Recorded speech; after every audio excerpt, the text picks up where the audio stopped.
Assalamu alaikum, my dear students. I hope you all are fine. So, today in this lecture, we are going to talk about the life cycle of red blood cells or erythrocytes. In our last lecture, we have discussed about the process of erythropoiesis. हमने देखा था कि कैसे जो है किन किन stages से जो है हमारी mature RBCs red blood sales जो है वो फॉर्म होती है एंड कौन कौन सी चीज़ें जो है उस एरिथ्रोपोइसिस फॉर्मेशन के लिए जो है या formation of red blood sales के लिए जो है इम्पॉर्टेंट है। अब आज हम देखेंगे right from the formation of red blood cells up to the destruction of RBCs. जब उनका लाइफ स्पैन एक्चुअली कंप्लीट होता है उसके बाद आरबीसीज के साथ क्या होता है, राइट फ्रॉम द फॉर्मेशन जो है up to the death of RBCs, जो इनका लाइफ साइकिल एक्चुअली होता है, that is our topic today. Now जो life cycle of red blood cells है, हमने लास्ट क्लास में एरिथ्रोपोइसिस डिस्कस करा था। उसमें हमने जो है देखा था कि जो है कैसे या कहाँ पे हमारी रेड ब्लड सेल्स जो है वो फॉर्म होती है। ये एक्चुअली जो है this whole process actually starts from the kidneys, because हमने देखा था कि one of the most important factor which is necessary for the process of erythropoiesis is actually erythropoietin. और एरिथ्रोपोइटिन जो है वो हमारी किडनीज से सिक्रीट होता है, लेकिन वो सिक्रीट होता है when there will be hypoxia or when there will be low partial pressure of oxygen in our blood, right. और फिर जब ये लो ऑक्सीजन वाला ब्लड जो है हमारे पेरिटिब्यूलर कैपिलरीज में पहुंच जाता है, हमारी पेरिटिब्यूलर कैपिलरीज में जो एंडोथेलियल सेल्स होती है, they get low oxygen there और they get less oxygen there. तो उसकी वजह से जो है वो लो ऑक्सीजन वहां पे क्या करता है, वो हमारे उन endothelial cells of the peritubular capillaries inside the kidney, वो वहां पे जो है उनको स्टिमुलेट करती है और हमारी किडनीज जो है इन रेस्पॉन्स एक प्रोटीन सिक्रीट करते हैं, वो हमने देखा था, and that protein is called as erythropoietin. Erythropoietin, right. अब ये एरिथ्रोपोइटिन क्या करेगा, it will go into the blood and via the circulation this erythropoietin will go and stimulate our bone marrow, red bone marrow. Because हमने देखा था कि जो site of जो है एरिथ्रोपोइसिस होता है, जो site of formation of RBCs होता है, that is our red bone marrow. Because जो है now we are talking about the adults और we are talking about the जो है एरिथ्रोपोइसिस आफ्टर बर्थ, राइट। और बिफोर बर्थ भी इन द लास्ट स्टेज हमने देखा था कि जो है वहां पे माइलॉइड स्टेज होता है जहां पे रेड बोन मैरो में ही जो है आरबीसीज फॉर्म होती है। Now we are talking about an adult, और एडल्ट में जो है it will be red bone marrow, and I hope you remember red bone marrow of the flat bones and the proximal epiphysis of the long bones, they are actually involved in the process of erythropoiesis. Now suppose here is a long bone, the proximal epiphysis of a long bone, and there we have the red bone marrow, और ये red bone marrow जो है इसको stimulate करेगा erythropoietin which is secreted by the kidneys, and these red bone marrow में जो वो सारे stages थे, right from the pro-erythroblast, उसके बाद early normoblast, उसके बाद intermediate normoblast, late normoblast, reticulocyte, and finally the RBCs, उन सारे स्टेप्स को ये एरिथ्रोपोइटिन जो है ये एक्चुअली वहां पे स्टिमुलेट करता है। और इन जो है रेस्पॉन्स क्या होगा, हमारी जो ये रेड बोन मैरो है ये स्टार्ट करेंगे प्रोड्यूसिंग दी आरबीसीज, रेड ब्लड सेल्स। और ये रेड ब्लड सेल्स जो है अब हमारे इस सर्कुलेशन में अपना काम जो है, जो इनका फंक्शन है वो कर रहे हैं। And what is the most important function of red blood cells? I've already told you that it is the transport of gases and most importantly the transport of oxygen from lungs to the different tissues of our body। क्योंकि जो हमें हमारी different जो है सारी cells हमारी body में है, उनको ऑक्सीजन चाहिए to perform the various metabolic activities। तो वो ऑक्सीजन जो है उन सेल्स तक हमारे लंग्स से ये आरबीसीज जो है यही जो है ट्रांसपोर्ट करते हैं। 97% of the oxygen is transported by these red blood cells। okay, and then some of the carbon dioxide is also transported from the cells back to the tissues.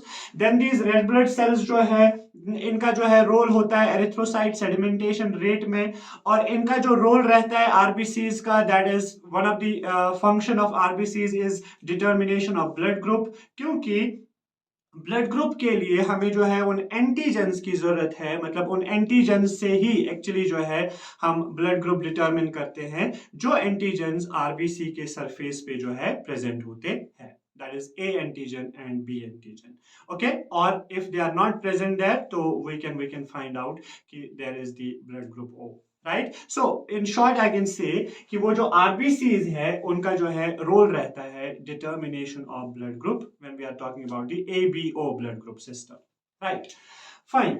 अब जब ये आरबीसीज जो है इन्होंने अपना काम हमारी बॉडी में जो है जो इनका काम था वो इन्होंने कर लिया, और इन आरबीसीज का जो लाइफ स्पैन होता है, मतलब ये कितने दिनों तक जो है अपना काम जो है कर सकते हैं, that is approximately 120 days. So 120 days जो है इन आरबीसीज का लाइफ स्पैन होता है, right. So we all know that, ये हम जो है अर्ली क्लासेस से पढ़ के आ रहे हैं कि आरबीसीज जो है उनका लाइफ स्पैन जो है, मतलब ये कितने दिनों तक नॉर्मली फंक्शन कर सकते हैं, that is 100 120 days. Now what happens after 120 days, actually जब हमने मॉर्फोलॉजी ऑफ आरबीसीज पढ़ा था तो वहां पे मैंने आपको कहा था कि इस आरबीसीज में एक इंपॉर्टेंट प्रोटीन होता है, and that protein is called as spectrin, right? We have a spectrin protein, and that spectrin protein जो है it is combined with the transmembrane proteins by another protein here. That protein is called as enkydin, right?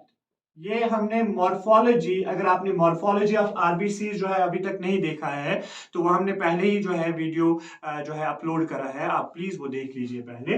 तो morphology में हमने देखा था कि RBCs में spectrin protein होता है, एंड ये स्पेक्ट्रिन प्रोटीन ही एक्चुअली रिस्पॉन्सिबल होता है for this biconcave structure of the और biconcave shape of the RBCs, right.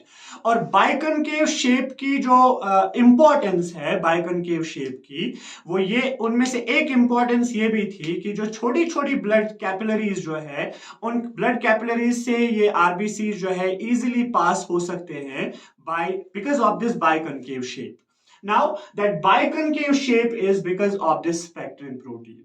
Now what happens after this lifespan, what happens after this जो है 120 days, this spectrin protein जो है ये नॉन फंक्शनल बन जाता है. ये स्पेक्ट्रिन प्रोटीन अब प्रॉपरली जो है फंक्शन नहीं कर पाता है. तो ये जब ये फंक्शन नहीं कर पाएगा प्रॉपरली, तो अब जो इनका ये बाइकनकेव शेप था, they start losing this biconcave shape, और ये biconcave shape lose करके जो है these RBCs become fragile. तो अब क्या होता है कि ये RBCs जो है छोटी छोटी कैपिलरीज से जो अभी तक ये easily पास हो रहे थे because of this biconcave shape, अब ये नहीं हो सकते, right? Because they start losing this biconcave shape, and that is because of the जो है the spectrin protein now becomes non-functional after the RBCs complete जो है their lifespan. Right. Now what happens after that कि जब ये RBCs जो है ये अब जो है उन छोटी छोटी कैपिलरीज से जो है पास नहीं हो सकते, तो ये आरबीसीज जो है उन कैपिलरीज में they get stuck in those capillaries, and those capillaries are most importantly our sinusoidal capillaries, right. So ये आरबीसीज जो है ये स्टक होते हैं in the sinusoidal capillaries, okay, sinusoidal capillaries. और ये साइनोसॉइडल कैपिलरीज के लिए we have 3 important structures in our body where these sinusoidal capillaries जो है present होते हैं. One of the most important thing where these RBCs actually get stuck is our spleen. So spleen में जो है ये RBCs फिर stuck होते हैं. क्यों stuck होते हैं? क्योंकि इनमें अब स्पेक्ट्रिन प्रोटीन काम नहीं करता, और स्पेक्ट्रिन प्रोटीन काम नहीं करेगा तो वो बाइकनकेव शेप भी RBCs के पास अब नहीं रहता. और स्प्लीन जो है इसमें ज्यादातर ये आरबीसी स्टक होते हैं. दैट इज व्हाई हम जो है कॉमनली कहते हैं कि spleen is considered to be as the graveyard of RBCs. जहां पे आरबीसीज का सबसे ज्यादा डिस्ट्रक्शन होता है। लेकिन साइनोसॉइडल कैपिलरीज सिर्फ स्प्लीन में ही प्रेजेंट नहीं होते हैं, दे कैन बी मतलब ये आरबीसीज जो है ये स्टक हो सकते हैं in the liver as well as in the bone marrow. So that means जो डिस्ट्रक्शन ऑफ आरबीसीज जो होता है ये सिर्फ स्प्लीन में ही नहीं होता है, ये लिवर में भी हो सकता है, ये बोन मैरो में भी हो सकता है, बट ज्यादातर जो है ये स्प्लीन में ही होता है, इसीलिए हम स्प्लीन को ही जो है ग्रेवयार्ड ऑफ आरबीसीज कहते हैं। तो वहां पे क्या होता है, now consider we consider this जो है स्प्लीन जो है जहां पे ये आरबीसी ज्यादातर जो है स्टक होते हैं। अब स्प्लीन में क्या होता है, जब ये स्टक होते हैं तो वहां पे जो मैक्रोफेजेस प्रेजेंट होते हैं, स्प्लीन में जो मैक्रोफेजेस प्रेजेंट होते हैं, let me write it here, macrophages जो वहां पे प्रेजेंट होते हैं, and macrophages are phagocytic cells, right.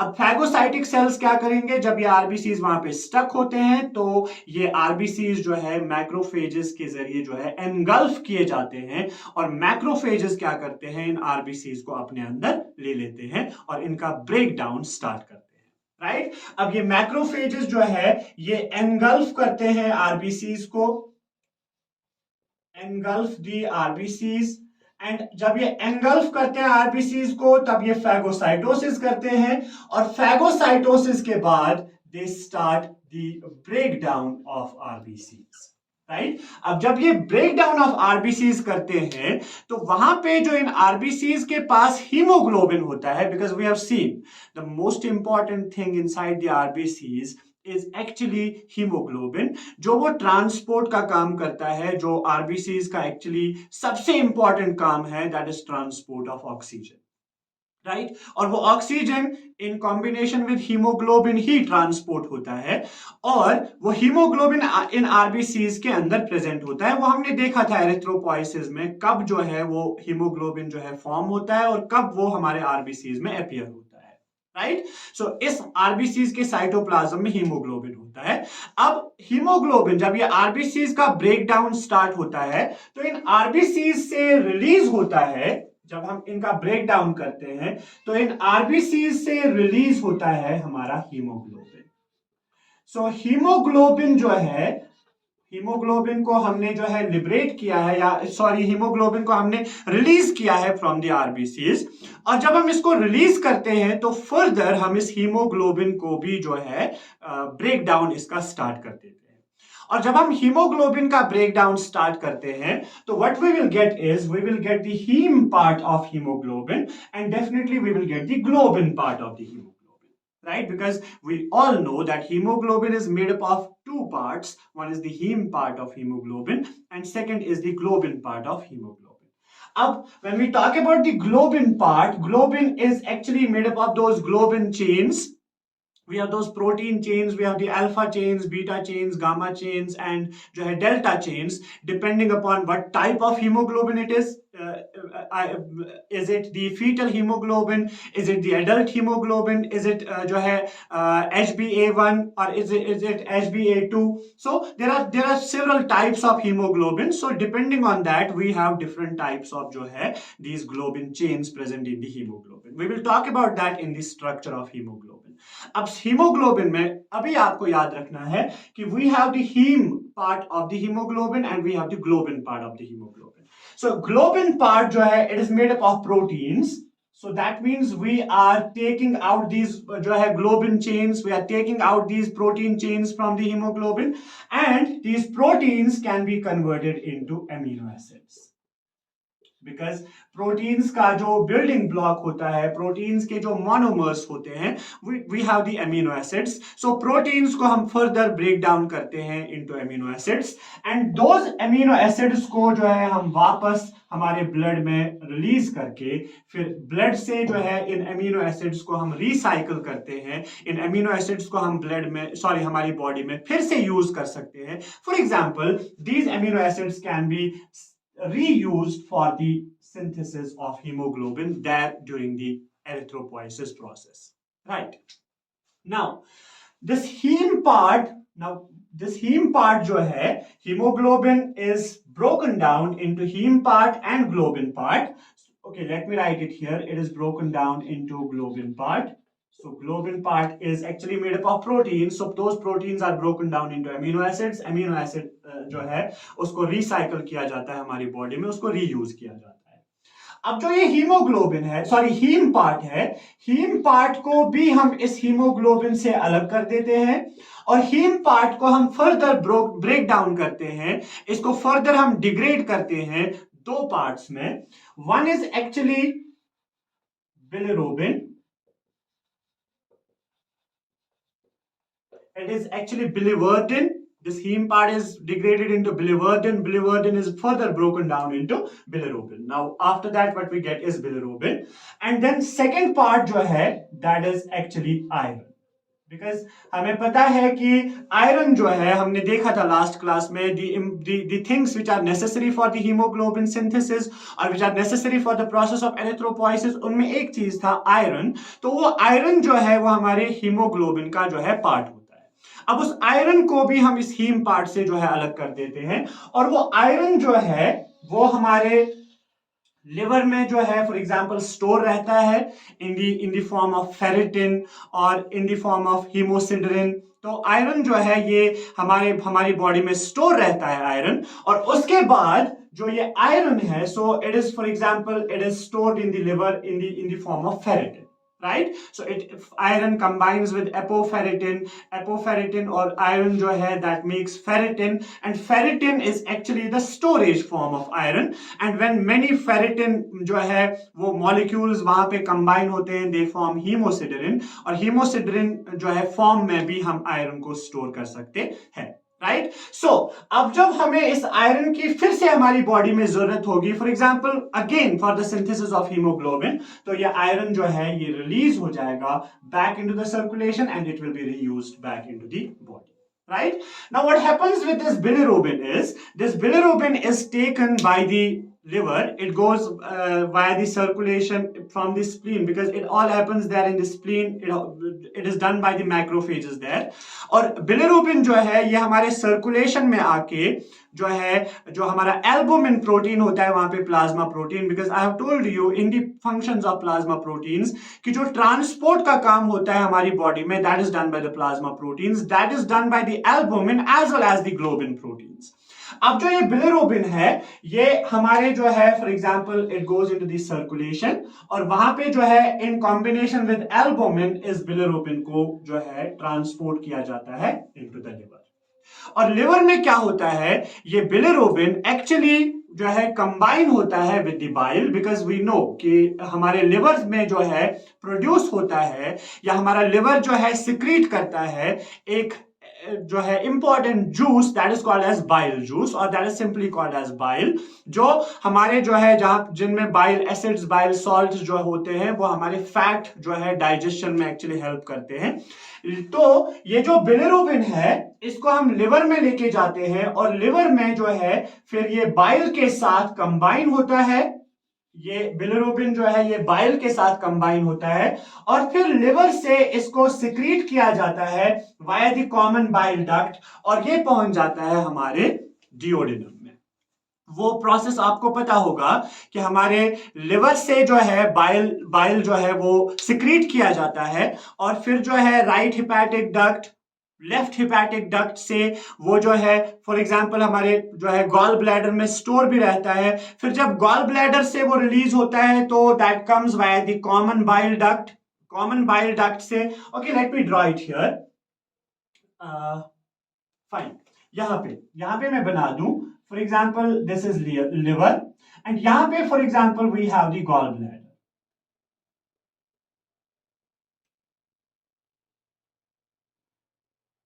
So this is gallbladder here, और लिवर के दो लोब से there comes the right hepatic duct, there comes the left hepatic duct, और राइट हिपैटिक डक्ट और लेफ्ट हिपैटिक डक्ट जो है वो common hepatic duct बनाते हैं।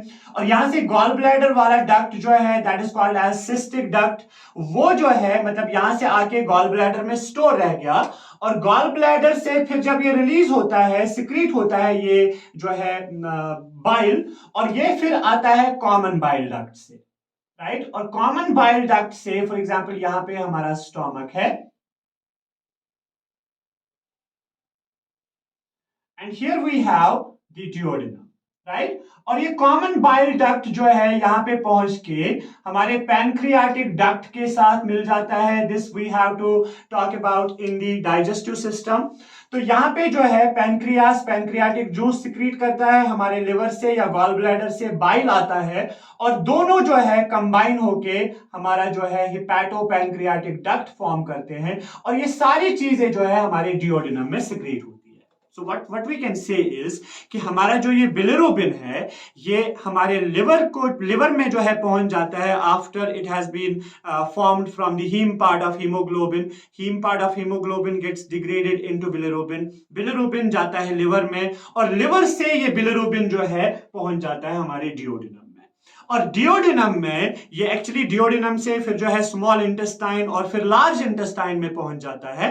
और लार्ज इंटेस्टाइन में नाउ सपोज दैट बिलिरुबिन जो है बाइल से जो है that reached here in the duodenum. Okay, अब ये कैसे पहुंच गया वो मैंने आपको वहां पे बता दिया। It reaches through the common bile duct, then the hepatopancreatic duct, then into the duodenum, right. अब ये डिओडिनम में पहुंच गया, अब ये बिलिरुबिन जो है ये पहुंच जाएगा most importantly in the large intestine.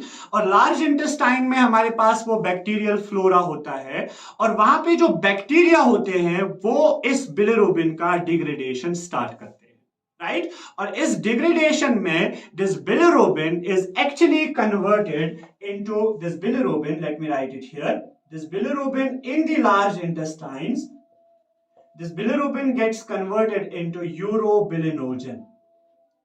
Urobilinogen.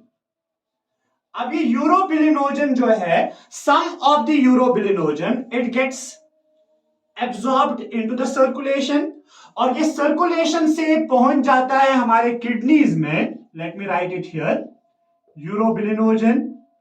और urobilinogen जो है फर्दर जो है कन्वर्ट होता है into urobilin in the kidneys, and this urobilin actually is excreted out with the urine. और यूरिन का जो येलो कलर होता है that is mainly because of this urobilin, which is actually जो है this urobilin comes there in the kidneys from the urobilinogen, and urobilinogen comes from the large intestine, and urobilinogen actually comes from the bilirubin, right. जब bilirubin का हम degradation करते हैं तो वहां पे यूरोबिलिनोजन फॉर्म होता है। सम ऑफ द यूरोबिलिनोजन जो है हमारे सर्कुलेशन में चला जाता है, और वो किडनीज में पहुंच के हमारे यूरिन के साथ एक्सक्रीट किया जाता है in the form of urobilin, right. अब कुछ यूरोबिलिनोजन जो है it is actually converted there in the large intestine, it is converted into another thing that is called as stercobilin.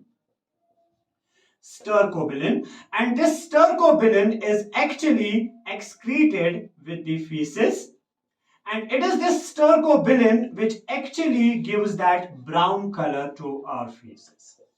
So it is this stercobilin, क्योंकि this bilirubin जो है actually हमें जब ये हम हमारे आरबीसी से या जो है हीमोग्लोबिन से जब हम बिलिरुबिन बाहर निकाल देते हैं तो वो बिलिरुबिन जो है it can be toxic to our body, so we need to excrete this bilirubin. अब इसको एक्सक्रीट कैसे किया जाता है, that is taken by the liver, and liver से जो है ये पहुंच जाता है हमारे डिओडिनम में, हमारे लार्ज इंटेस्टाइन में, जहां पे इसको जो है कन्वर्ट किया जाता है into urobilinogen, and urobilinogen is converted into urobilin in the kidneys, और stercobilin there in the large intestine. फिर हम यूरिन के साथ और फीसिस के साथ इस जो है बिलिरुबिन को एक्सक्रीट करते हैं। Okay, let's quickly revise what we have discussed today. जो हमारे आरबीसीज का प्रोडक्शन है that starts from that hypoxia. Hypoxia जो है वो स्टिमुलेट करता है हमारे किडनीज को, किडनीज जो है वो सिक्रीट करती है एरिथ्रोपोइटिन, एरिथ्रोपोइटिन स्टिमुलेट करता है हमारे रेड बोन मैरो को, और रेड बोन मैरो जो है वो स्टार्ट करता है प्रोड्यूसिंग मोर आरबीसीज। आरबीसीज जो है अपना फंक्शन करते हैं हमारी बॉडी में, जिनका मेन फंक्शन है transport of gases, most importantly transport of oxygen, and after completing their life span that is 120 days, and उसके बाद क्या होता है, they become fragile because they lose their biconcave shape, they start losing their biconcave shape, and they lose their biconcave shape because of this spectrin protein becomes non-functional, because spectrin protein is actually responsible for that biconcave shape. और जब ये biconcave shape loose होती है तो biconcave shape का एक important जो function था या इंपॉर्टेंस था, दैट वाज कि हमारी आरबीसीज जो है बाइकनकेव शेप की वजह से छोटी छोटी कैपिलरीज से पास हो सकती है. But when they start losing this biconcave shape, what happens is they get stuck in the capillaries, and most importantly the sinusoidal capillaries, which are present there in the spleen, there in the bone marrow, there in the liver. Okay, and most importantly they get stuck in the spleen. That is why spleen is called as the graveyard of RBCs. और जब ये वहां पे stuck होते हैं तो इन organs में जो macrophages होती है, जो phagocytic cells होती है, वो इन RBCs का जो है phagocytosis करते हैं और इन RBCs का destruction या degradation जो है या breakdown start कर देते हैं. और जब इनका ब्रेक डाउन स्टार्ट होता है तो इन आरबीसीज के अंदर जो हीमोग्लोबिन है उसको हम आरबीसीज से निकाल देते हैं, और हीमोग्लोबिन को भी हम फर्दर डिग्रेड कर देते हैं into haem part and the globin part. Globin is actually proteins. They are converted into amino acids. Amino acids are reused in our body, and the heme part is degraded further into bilirubin and iron. Iron is stored in our body in the form of ferritin. Let me write it here. It is stored in the form of ferritin or hemosiderin. Right, ferritin और hemosiderin, they are actually the storage form of iron, और iron जो है जो हमने इस hemoglobin से लिया है, और इस iron को फिर जब हमारी बॉडी में इसकी जरूरत होगी तो इसको हम फिर से रीयूज जो है कर सकते हैं. जब हमारी बॉडी में इसकी जरूरत होगी तो लिवर जो है इसको रिलीज करेगा into the circulation, and via this circulation ये पहुंच जाता है हमारे इस बोन मैरो में, और जहां पे ये फिर से हीमोग्लोबिन सिंथेसिस के लिए यूज किया जा सकता है.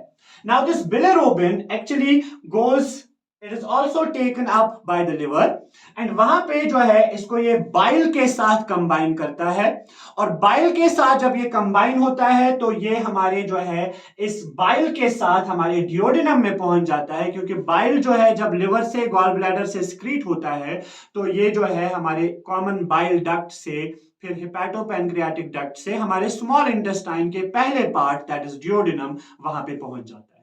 और ये बिलिरुबिन जो है ये डियोडिनम से फिर most importantly the large intestine तक पहुंच जाता है, जहां पे बैक्टीरियल फ्लोरा होता है, और वो बैक्टीरिया क्या करते हैं, वो कुछ प्रोटीएसेस रिलीज करते हैं, और उनकी वजह से क्या होता है, हम इस जो है बिलिरुबिन का डिग्रेडेशन कर देते हैं. और इस बिलिरुबिन का हम डिग्रेडेशन करते हैं, इसको हम कन्वर्ट करते हैं into urobilinogen, and that some of the urobilinogen goes to the kidneys, and there it is converted into urobilin and then excreted via the urine, which gives the yellow color to the urine, and then some of the urobilinogen is converted or broken down or further degraded into stercobilin, and this stercobilin is excreted with the feces, and it is this stercobilin which gives the brown color to the feces. That is the life cycle of the RBCs. And one more important thing कि जब ये for example we have some obstruction there in this pathway जहां से ये bile जो है हम जो है secrete नहीं कर पाते हैं. For example we have a जो है gallbladder stone. We have gallstone, and that gallstone is जो है obstructing this flow of bile somewhere B it the cystic duct, B it the common bile duct, तो उसकी वजह से ये bile जो है नहीं पहुंच सकता हमारे डिओडेनम में, सो दैट मीन्स बिलिरुबिन नहीं पहुंच सकता। सो बिलिरुबिन अगर नहीं पहुंचेगा हमारे इस जो है लार्ज इंटेस्टाइन तक, वहां पे जो है हम बिलिरुबिन को यूरोबिलिनोजन या स्टर्कोबिलिन में डिग्रेड नहीं कर सकते, तो हमारा जो जो जो फीसेस होता है that there will not be brown colour in the faeces. And one more important thing कि जब हम इस बिलिरुबिन को एक्सक्रीट नहीं कर पाएंगे तो ये बिलिरुबिन जो है ये वापस हमारे लिवर से जो है सर्कुलेशन में चला जाता है, that is actually called as obstructive jaundice, right. और जब ये बिलिरुबिन जो है हमारे वापस हमारे सर्कुलेशन में चला जाता है तो सर्कुलेशन से जो है ये हमारे बॉडी के डिफरेंट टिश्यूज में जो है एक्यूमुलेट होता है, most importantly the sclera of the eye which gives the yellow colour to the sclera of the eye, और उसकी वजह से जो है that is the indication actually of the jaundice. और वो जॉन्डिस जो है अगर ये इसकी वजह से है कि यहाँ पे ऑब्स्ट्रक्शन है, that jaundice is called as obstructive jaundice, right. That is very important when we talk about the degradation of haemoglobin और द डिग्रेडेशन ऑफ हीम और breakdown of heme into bilirubin और the iron, right? That is all about the life cycle of red blood cells. I hope it was clear. See you in the next class. Allah Hafiz.